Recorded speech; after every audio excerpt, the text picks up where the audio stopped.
Hallo und herzlich willkommen zu einer neuen Folge Dragon Age 4. Okay, wir sind hier. Was ist das? Hier kann ich meinen Charakter nochmal neu anpassen. Ich habe schon im Vorfeld schon viel Zeit darin investiert und man kann noch viel mehr Zeit darin investieren.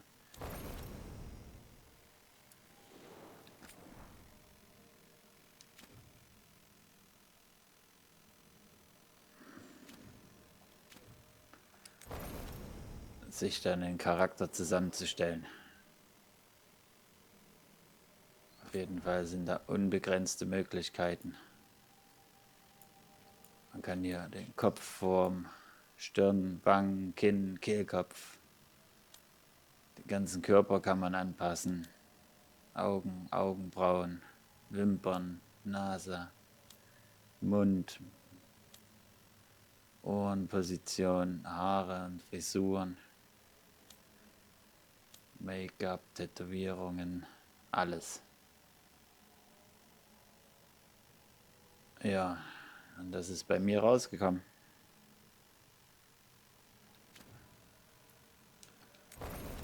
Ich lasse ihn so.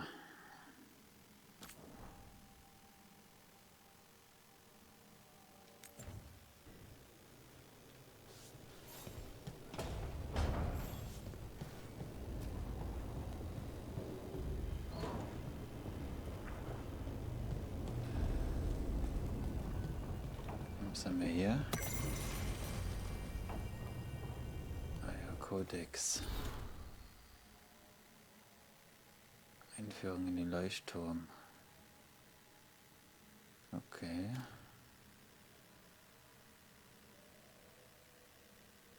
Karte, Bibliothek. Das schauen wir uns später genauer an.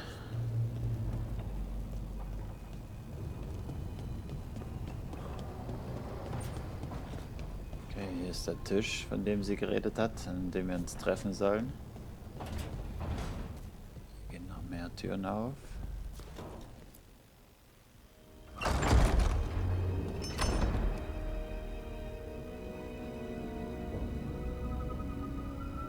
Wo sind wir?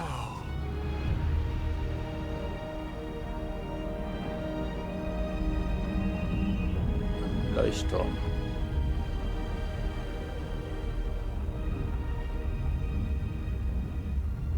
Sieh mal einer an. Wir sind tatsächlich im Nichts. Dem Reich der rohen Magie, der Albträume und dem hier anscheinend. Ist ein bisschen viel auf einmal. Harding will mit uns reden. Darüber, wie es weitergeht. Das wäre sicher angebracht. Aber wenn ihr mal durchatmen müsst, nutzt die Zeit und seht euch um.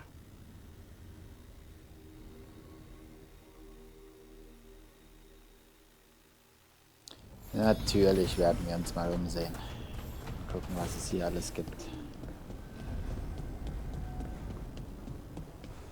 Wir wollen ja nichts verpassen. Lesen. Aha. Geheimnisvolle Nachricht. Bibliothek zu öffnen. Müssen 3 Paare Angesicht zu Angesicht begegnen. Okay, was kann man drehen? Da hinten ist noch eins.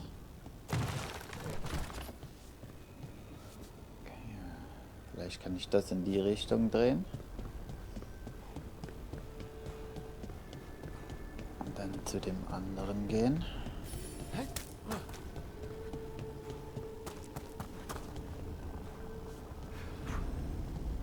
Da ist noch eine Tür. Irrlichter. Es ist zwar keine große Überraschung, im Nichts auf sie zu stoßen, aber ich könnte schwören, dass sie mir folgen. Alles in Ordnung? Wir sind hier an einem seltsamen Ort gelandet. Aber ich komme schon zurecht. Ihr kennt mich ja. Tue ich das? Ich weiß, dass euch Varric bei diesem Auftrag dabei haben wollte. Und ihr wisst dasselbe über mich. Das ist doch schon mal ein Anfang.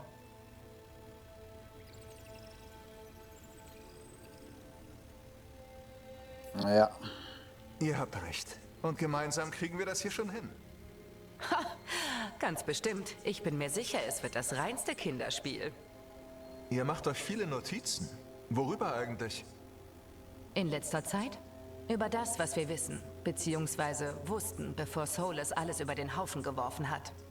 Und das wäre? Nicht viel. Ich bin mir sicher, Borte würde es hassen, das zu hören, aber ein Schritt nach dem anderen.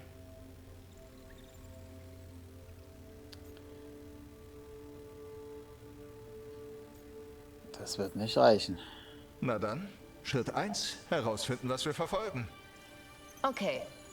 Und was ist mit den weiteren 20 Fragen, auf die wir Antworten brauchen? Die sind Schritt 2? So langsam verstehe ich, warum euch Varric an Bord geholt hat. Wie ihr sagtet, irgendwo müssen wir anfangen.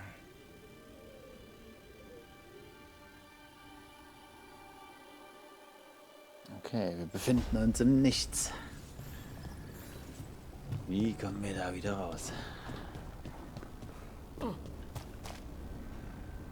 Ist irgendwie da. Ah. Nehmen wir natürlich alles mit. Codex.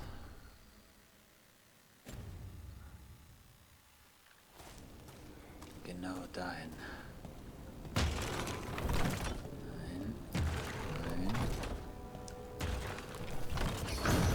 Ja. 2 fehlen noch. Okay, 2 fehlen noch. Dann suchen wir die auch noch.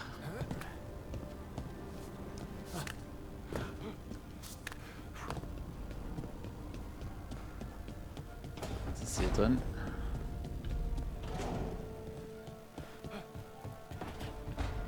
Ui.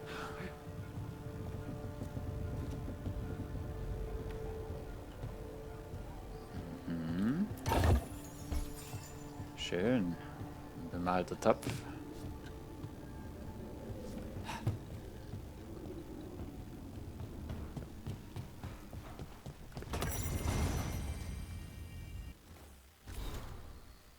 Schon wieder. Ein Kodex.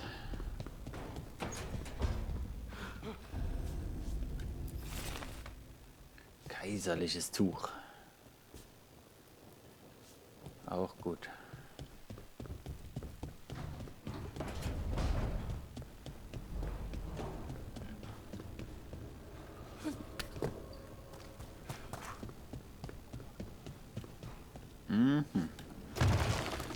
Da wäre das dritte. Dann ist ja fast.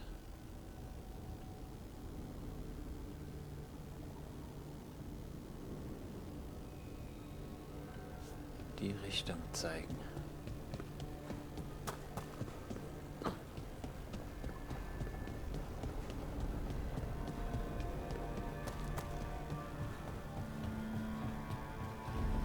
Was haben wir hier noch? So sollte es nicht ablaufen. Was machen wir denn jetzt? Was sollen wir nur tun?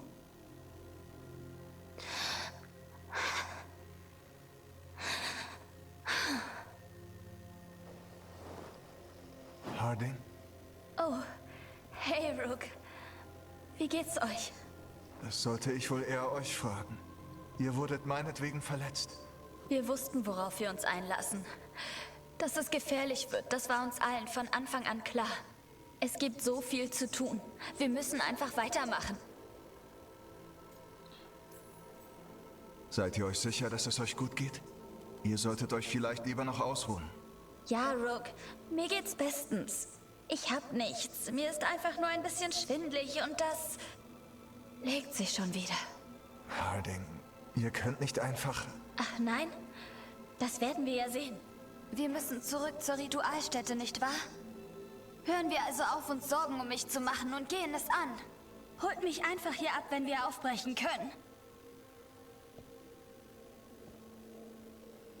Okay.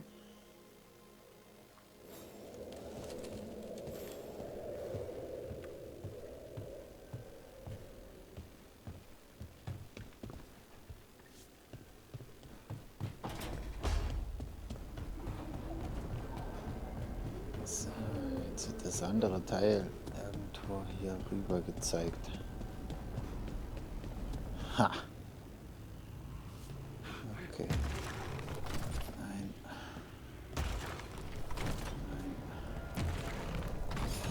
Das war der zweite Teil. Fehlt nur noch einer. Okay.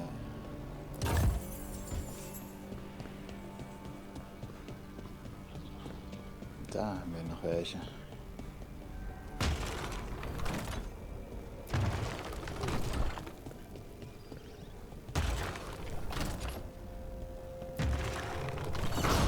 Okay, das hat irgendwas bewirkt.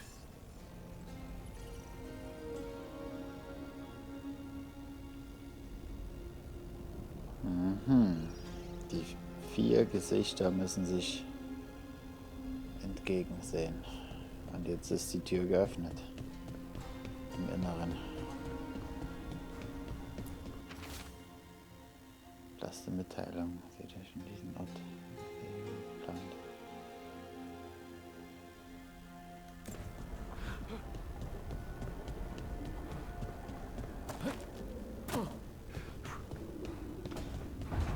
Okay, wir wollen zur Tür. Und am Tisch treffen. Also, wir haben das Ritual aufgehalten. Und Varric hat den Preis dafür bezahlt. Hey, es war Varrics Entscheidung, mit Solis zu reden. Er kannte die Risiken. Genau wie wir alle. Und jetzt ist Solis fort. Und wir sind hier. Wo auch immer hier ist. Abgesehen von im Nichts. Solis hat diesen Ort den Leuchtturm genannt. Ach ja? Wann? Er war nichts.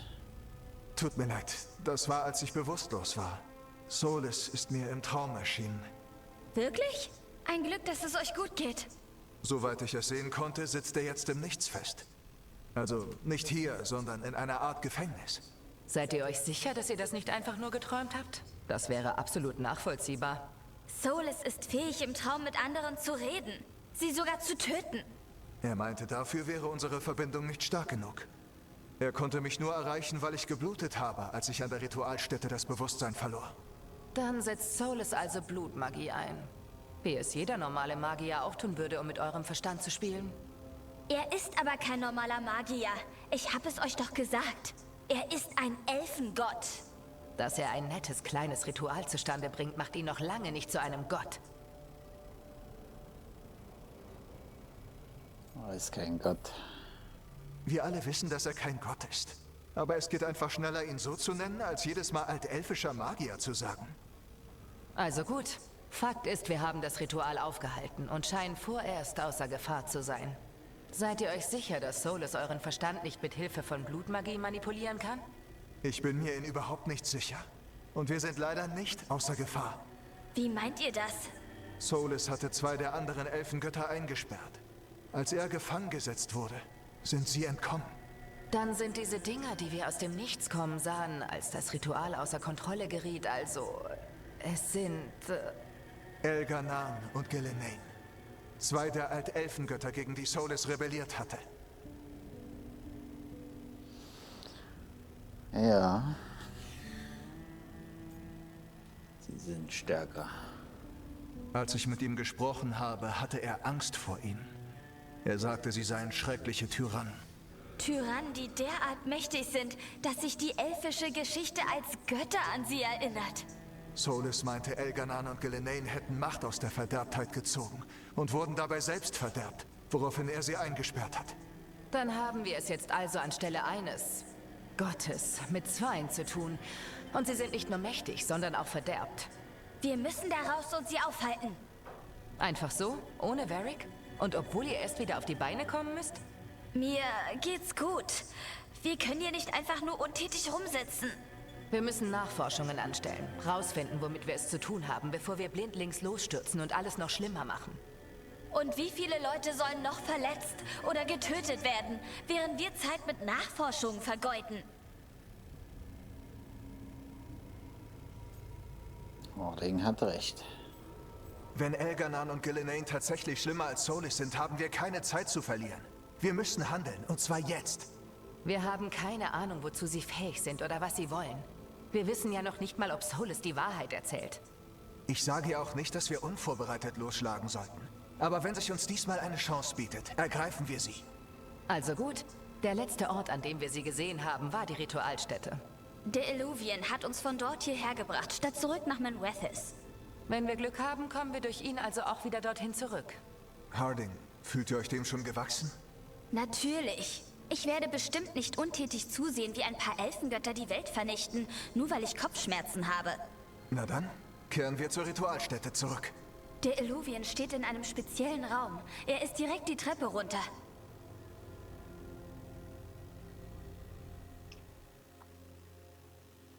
So, die Treppe runter.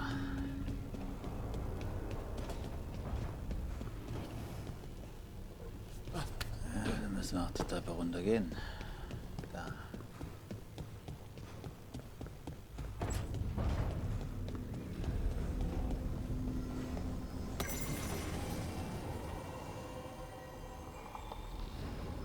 Kodex-Eintrag. Gruppe versammeln. Ob das der Ausgang aus dem Nichts ist? Auf der anderen Seite des Illuvian wartet sicher ein Dutzend Dämonen auf uns. Falls er uns überhaupt nach Alephen bringt. Sicher, dass ihr hierfür bereit seid? Selbstverständlich.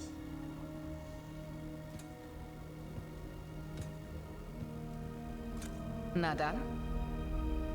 Auf geht's. Wollen wir? Gehen wir es an.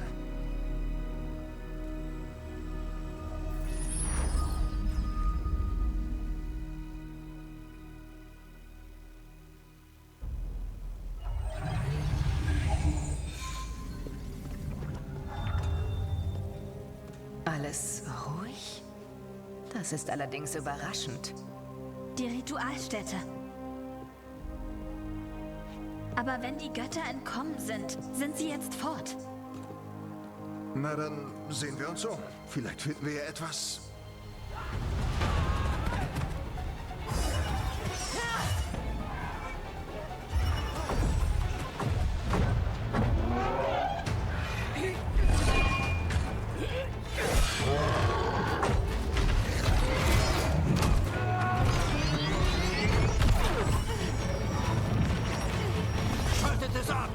Ich versuch's ja. Es funktioniert nicht. Ich krieg es nicht hin.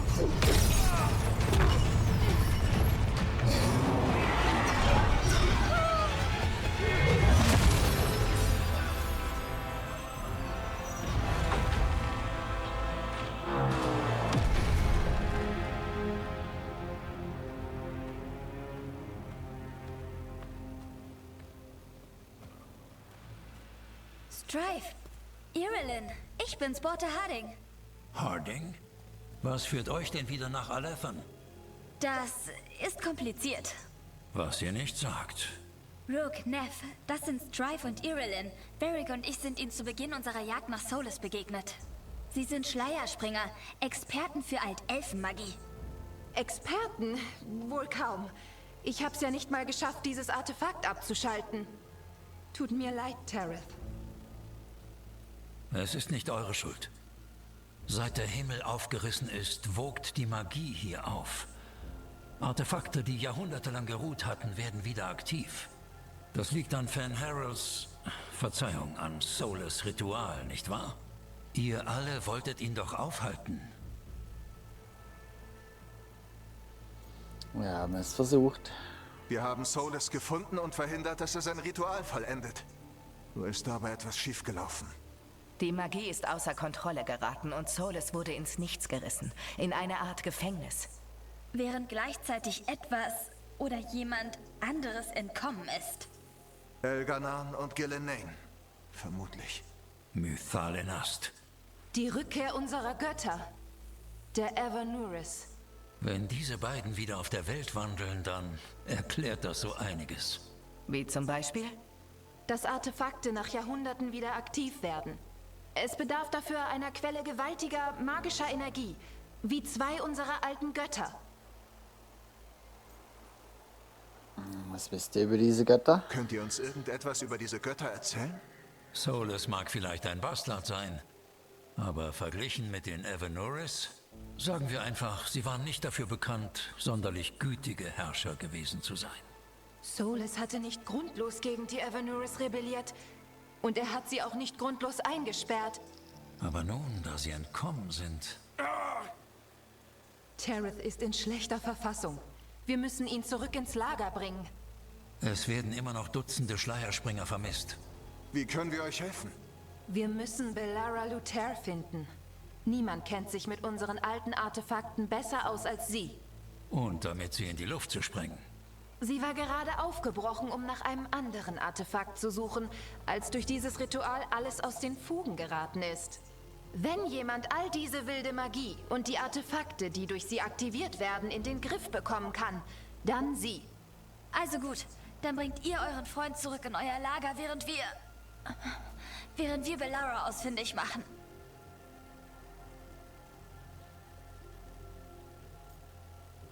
Helft den Springern.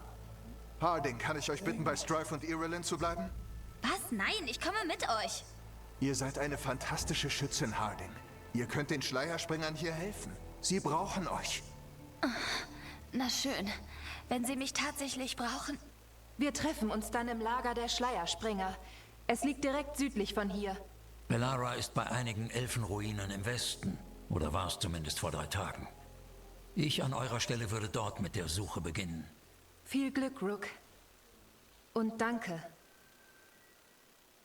Kein Problem.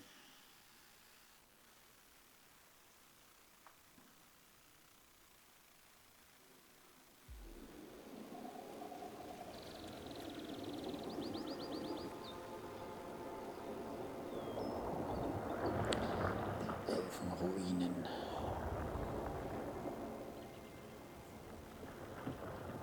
Bilde ich mir das nur ein? Oder hat dieser Nebel wirklich etwas Seltsames an sich? Ich habe solchen Nebel noch nie zuvor gesehen. Hier stimmt irgendwas nicht. Was wir in diesen Elfenruinen finden werden, seht ihr natürlich auch wieder in der nächsten Folge. Ich hoffe, es hat euch gefallen und bis dann. Ciao.